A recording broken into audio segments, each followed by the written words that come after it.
This is Beyond the Badge, a program we do at KSL to honor peace officers from all over the state of Utah.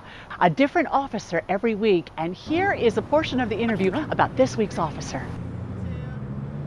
I'm here for Beyond the Badge with Officer Elayne Franco from the Logan Police Department. Officer, thank you so much and congratulations. Thank you. Thanks for having me here. I want to talk a little bit about why you got into law enforcement. Tell me about that decision. Okay. Well, I went to college and I always had this idea I wanted to be a juvenile probation officer. I always wanted to help people and kind of be a mentor to others. That didn't quite work out, so I just started working loss prevention, just for like retail stores. There I met a lot of officers. They would come in, obviously, and help me out with things. And that's where I learned that policing isn't what I thought it was. I thought it was just how we're portrayed, authoritarian, arresting people, and it ended up being nothing like that. Like most of the time, we're just helping people with their everyday problems or questions or anything that they need. So I just got to thinking this is something I could do. Of course, I've got that more aggressive side. Probably comes with being Latina a little bit, but most of the time I do have that.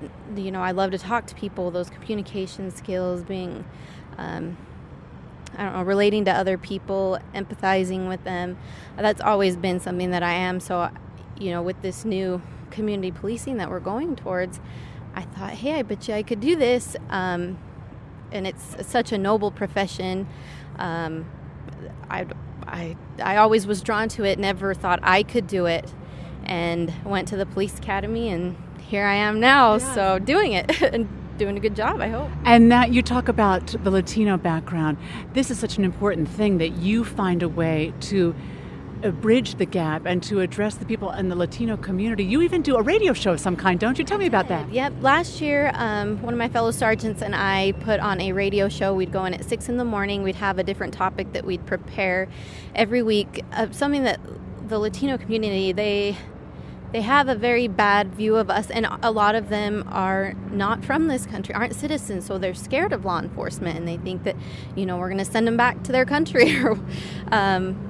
So this radio show was more for them to have a way to call us and ask us questions that they've always had but are afraid to call dispatch or ask us face to face. And so we'd put on a topic about, domestic violence, DUIs, alcohol-related offenses, and they could call in and ask questions, and we'd answer them, obviously anonymously, and kind of give them advice if they needed something, give them a number to call us. And it's actually helped out a lot for me and my job. I actually get recognized because, the female voice on the radio, and, I get called from certain members of the Hispanic community just on my voicemail because they're calling me, asking me questions because they know, I want to help them. And so that radio show did really good things for our community, which I love, our community, and the Hispanic community as well. That is so wonderful. Tell me, if you would, the lieutenant told me a little bit about the man who you came upon one night who was trying to get his kids safe and who had no money. Will you tell me that story? Yes. That was a very sad situation for me, mainly because kids weren't involved.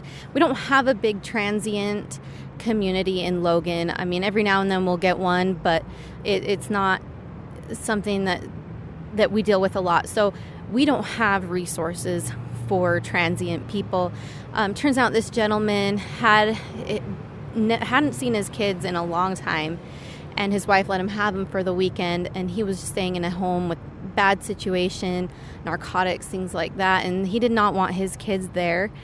So he was trying to find a place to take them, but was low on money. One of them actually had a mental disability, and all of his money that he was putting towards that child to keep him happy.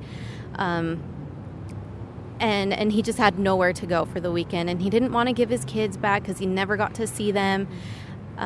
So he just asked if we had any resources, and we don't. But just being with the kids, I felt compelled to help him and at least find him a room for the night. So called around. Obviously, we know probably the cheaper places in Logan, and And I did pay for a night for him to stay and at least have that one night in a nice place to spend with his kids. And I'm very fortunate that, I have that available to me. I know that some officers don't. So I'm very lucky that I had some extra money that I could, give to him. And, yeah, it was definitely one of the highlights of my career. That's something, officer. Tell me also, if you would, about the man who you had to arrest on warrants, who wrote you a letter thanking you after the arrest. Now that has to be something that doesn't happen every day. That doesn't. And when my sergeant actually told me about it, I was so surprised. This gentleman, he's well known in our community for having warrants, narcotics on him. I stopped him one night. He was riding a bike without lights on, so I stopped him.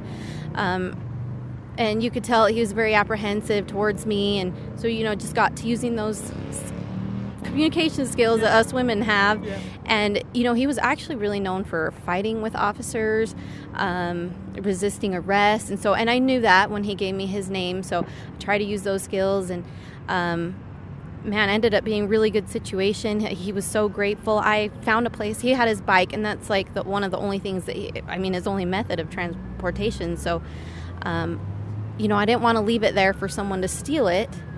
So I called another officer, one of our bike officers. He loaded it up, and we took it to the police department when he got out of the jail on his warrant. Then he could come pick it up. And yeah, he wrote me a letter. I was so surprised and grateful to him. So, what did the letter say? I think it just said to the effect that he's never been treated so respectfully by an officer. He was grateful that we found a place for his bike, and I think it was just the respect that I showed him, but he showed it to me too. So he deserved to be treated the way I treated him. Is it possible, officer, if I asked you, what does the community need to know about law enforcement that we don't seem to know?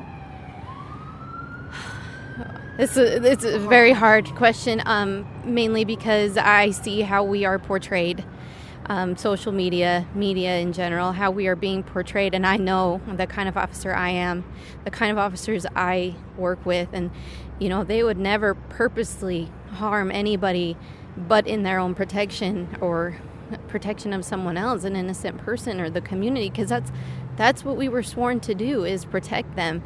And we've got to come home too. So I guess that we are people. I think it's great that you do this beyond the badge. We do have people that we come home to, and we do care. We're not there to arrest you. We're not here to find every bad thing, every little thing you're doing to breaking the law to arrest you. That's not what we're here to do. We want to help, and sometimes we do arrest you, and it ends up being a helpful thing. Maybe it does get you the drug help you need or gets you out of a bad situation.